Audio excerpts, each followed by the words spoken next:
आधी रात का वो पहर जब पूरा गांव नींद में डूबा था, लेकिन अचानक एक गोली की गूंज ने सन्नाटे को चीर दिया। दरवाजे बंद थे और कमरे के अंदर खून से लथपथ पड़ा था 32 साल का एक नौजवान आरिश अली। सवाल सिर्फ एक था, ये गोली किसने चलाई और क्यों? उत्तर प्रदेश के हापुड़ जिले से निकली ये वारदात सिर्फ एक हत्या नहीं, बल्कि शादी के 3 महीने बाद टूटी एक जिंदगी की दर्दनाक दास्तान है। आरिश का निकाह बिजनौर की रहने वाली राहिमा से हुआ था और महज 105 दिन बाद ही वो मौत के आगोश में समा गया। मां का दावा है गोली उसी की बहू ने चलाई। रात 12:50 के आसपास जब कमरे से गोली चली तो मां और बहन दरवाज़ा पीटते रहे, मगर 10 मिनट के बाद दरवाज़ा खुला। जब दरवाज़ा खुला तो सामने था एक खून से भीगा हुआ शव और ड्रेसिंग टेबल पर पड़ी थी एक पिस्तौल। लेकिन सवाल यह है कि सच में ट्रिगर किसने दबाया? मां फलकनाज का आरोप है कि बहू राहिमा इस रिश्ते से खुश नहीं थी और तलाक और हिस्सेदारी की बात करती थी। झगड़े होते थे और फिर उस रात हुआ वो हादसा जिसने पूरे गांव को हिला कर रख दिया। लेकिन कहानी दोस्तों यहीं ख़त्म नहीं होती।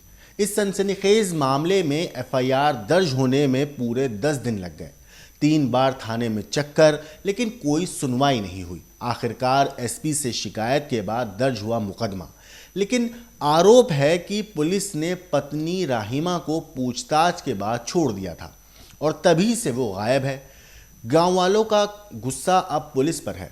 हजारों की भीड़ सड़कों पर उतरी, मोमबत्तियां जली और पोस्टर उठाए गए। आरिश को इंसाफ दो, यही वो नारा था जो हर लोग जो सड़क पे मौजूद थे वो लगा रहे थे।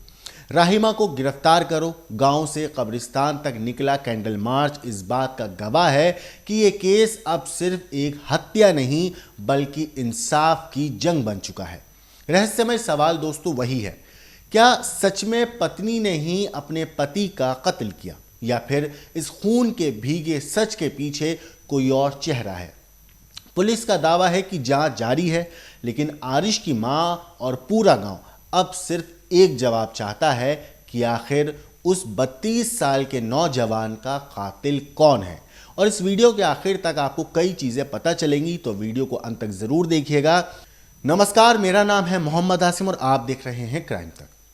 हापुड़ से एक दिल को दहला देने वाली वारदात सामने आई है। यहाँ एक शख्स की हत्या का आरोप उसी की अपनी पत्नी पर लगा है। सबसे हैरान करने वाली बात यह है कि शादी को हुए अभी सिर्फ 3 महीने ही थे। दरअसल बहादुरगढ़ थाना इलाके के मोहम्मदपुर रुस्तमपुर गांव का रहने वाला 32 साल का आरिश अली 25 अप्रैल 2025 को बिजनौर की राहिमा से निकाह करके लाया था। शादी के बाद से ही घर का माहौल ठीक नहीं था। आरिश की मां फलकनाज का कहना है कि उनकी बहू राहिमा आए दिन झगड़े करती थी, तलाक और हिस्से की बात किया करती थी। और फिर 7 अगस्त की आधी रात करीब 12:50 के आसपास अचानक आरिश के कमरे से गोली चलने की आवाज़ आई। माता जी, आपके बेटे के साथ एक घटना हुई थी, क्या मामला हुआ था और आपने उसमें क्या कार्रवाई अब तक की है? उसमें कार्रवाई तो की है, मगर पुलिस एक्शन नहीं ले रही। क्या घटना हुई थी आपके बेटे के साथ? हमारा बेटा आया था और कमरे में गया, थोड़ी देर बाद गोली की आवाज़ आई। फिर बेटी ने गेट बजाया, उसने गेट नहीं खोला। 10 मिनट के बाद खोला गेट। 10 मिनट के बाद खोला गेट तो हमने अंदर जब जाके देखा तो हमारा बेटा खून में लथपथ पड़ा था और ड्रेसिंग पे रिवॉल्वर रखा था। उसने ही मारी है गोली मेरे बेटे के। आपने बहू से पूछा कि ये कैसे पड़ा है, क्या हुआ, क्या बोली वो? गोली चल गई वैसे ही मजाकों में ये कहा उसने, मगर मारी उसने ही है गोली। ऐसी हत्याकांड उसने क्यों किया, कुछ इसके बारे में बताया कभी? कैसा उसका व्यवहार था पति के झगड़ा प्रति? होता रहता था दोनों में। क्या कहती थी वो? प्रॉपर्टी के लिए झगड़ा था। प्रॉपर्टी मुझे दे दो। शादी कब हुई थी दोनों की? 3 महीने पहले। क्या शादी के बाद से सब सही चल रहा था? थोड़े दिन ही सही चला था, फिर झगड़ा ही होता रहता था। क्या कहती थी झगड़े में वो? वो यही कहती थी कि मेरे नाम करो प्रॉपर्टी, यही झगड़ा था। कितने बेटे हैं आपके? अलीगढ़ चलो, बस वही बेटा था एक। क्या कभी तलाक वगैरह के बारे में भी कुछ उसने कहा? नहीं, तलाक का नहीं कहा उसने। कभी वो झगड़ा करती, ऐसा कहती कि मुझे तलाक दे दो या मैं जाऊंगी नहीं या कुछ, आ तो जाती थी मगर लड़ती थी वो। क्या कहती रहती थी? लड़ाई में कुछ आरोप लगाती थी, कुछ कहती थी? यही कहती थी, बार बार फ़ोन करके उसे बुला रही है बाहर से और फिर लड़ रही है। ये सब वो बाहर ज़्यादा वक्त गुजारता था इसीलिए कि ये लड़ती है बहुत। तो क्या आपके बेटे की हत्या आपकी बहू ने की है? जी। इस मामले में मुकदमा दर्ज हो चुका है? जी। पुलिस ने गिरफ्तारी करी या नहीं? नहीं। माँ और बहन दरवाज़ा खटखटाने लगे, पड़ोसी भी दौड़कर आए। जब दरवाज़ा खोला गया तो अंदर का नज़ारा देखकर सबके होश फाख्ता हो गए। आरिश खून से लथपथ फर्श पर पड़ा था और ड्रेसिंग टेबल पर पिस्तौल रखी हुई थी। आनन फानन में उसे मेरठ अस्पताल ले जाया गया, लेकिन डॉक्टरों ने उस 32 साल के नौजवान आरिश अली को मृत घोषित कर दिया। हमजा, आपके भाई खुर्शीद की 7 तारीख को गोली लगने से हत्या हुई है। क्या है पूरा मामला और क्या घटना हुई थी उस दिन? घटना यही हुई थी कि मैं भाई बाहर था। बाहर से जब आया है, रूम में गया है, दरवाज़ा नॉक करने के बाद दरवाज़ा नॉक करा है और अंदर गया है मेरा भाई। अंदर जाने के बाद कुछ 2 या 3 मिनट के बाद गोली चलने की आवाज़ आई है।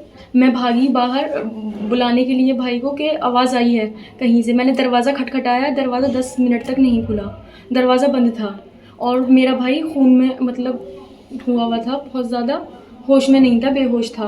और मैंने उनसे भाभी से पूछा कि राहिमा से पूछा कि क्या हुआ, तो उन्होंने कहा कि मजाक में चल गया और रिवॉल्वर ड्रेसिंग टेबल पर रखा हुआ था और वो कॉल पर थी।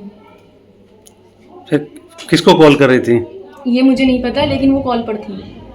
फिर आपने क्या किया? मैंने उन्हें पूछा उनसे, काफ़ी उन्होंने बताया ही नहीं कि क्या हुआ है। उन्होंने सिर्फ यही कहा कि मजाक में।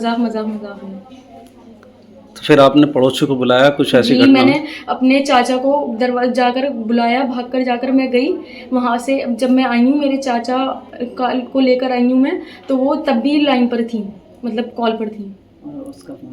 और उनका जब हम लोगों ने जाकर देखा है तो वो भाई इनका फ़ोन निकाल रही थी, मतलब आरिश का पॉकेट में से फ़ोन निकाल रही थी उनका। तो आपके हिसाब से किसने गोली मारी? कैसे हुई है डेथ, कैसे हुई? मेरे हिसाब ने राहिमा ने ही मारी है, क्योंकि उस टाइम वही दोनों थे उस रूम में। एक तो बचा नहीं, भाई मेरा तो रहा नहीं, वही थी रूम में सिर्फ। आपके भाई की शादी कब हुई थी? मेरे भाई की शादी 25 अप्रैल, 3 महीने पहले 25 अप्रैल को हुई थी 2025। तो जो रहीमा है आपकी भाभी, वो कहाँ की रहने वाली और क्या करती थी? वो सिवारे की रहने वाली हैं और उन्होंने जॉब करी है कुछ टाइम गुड़गांव, नोएडा में, और MBA किया हुआ है उन्होंने। क्या कभी इन दोनों पति पत्नी के बीच में झगड़ा होता था? जी होता था, अक्सर होता था। क्या मुद्दे रहते थे झगड़ा करने के? कि फ्लैट को लेकर, प्रॉपर्टी को लेकर होता था। क्या कहती थी वो? कि हम यहाँ पर नहीं रहेंगे, शिफ्ट होना है, हमें जाना है यहाँ से। इस मामले में आपने पुलिस में मुकदमा दर्ज कराया है? जी, मुकदमा दर्ज कराया है। पुलिस कोई एक्शन नहीं ले रही है। अभी तक कोई गिरफ्तारी नहीं हुई? नहीं, अभी कोई गिरफ्तारी नहीं हुई है। मां फलकनाज का आरोप है कि बेटे की हत्या उसकी अपनी पत्नी राहिमा ने ही की है। उन्होंने 3 बार थाने में शिकायत दी, लेकिन पुलिस ने ना तो मुकदमा लिखा और ना ही कोई सख्त कार्रवाई की। इसके बाद मजबूर होकर SP ऑफिस जाकर इन लोगों को शिकायत करनी पड़ी। आखिरकार 18 अगस्त को, यानी कि घटना के तकरीबन 10 दिन के बाद, इस पूरे मामले में केस दर्ज होता है। लेकिन तब तक राहिमा और उसका परिवार फरार हो चुका था। गांव के पूर्व प्रधान हैं अरशद, उनका भी यही कहना है कि शादी के बाद से राहिमा अक्सर आरिश को परेशान करती थी। 7 और 8 अगस्त की दरमियानी रात को गोली की आवाज़ सुनकर पड़ोसी भी मौके पर पहुंचे, वही सब देखा, मगर केस दर्ज होने के बावजूद आरोपी पत्नी अभी तक पुलिस की गिरफ्त से बाहर है। इस लापरवाही से ग्रामीणों का गुस्सा भड़क गया है। हजारों की तादाद में लोग आरिश के घर पर जमा हुए हैं और कब्रिस्तान तक कैंडल मार्च निकाला, न्याय की मांग की। लोगों के हाथों में पोस्टर और बैनर थे। सबकी जुबान पर बस एक ही बात थी, राहिमा को गिरफ्तार करो, आरिश को इंसाफ दिलाओ। वहीं पुलिस का इस मामले पर कहना है कि केस दर्ज हो चुका है, जांच जारी है, बहुत जल्द पूरे मामले से पर्दा उठाया जाएगा।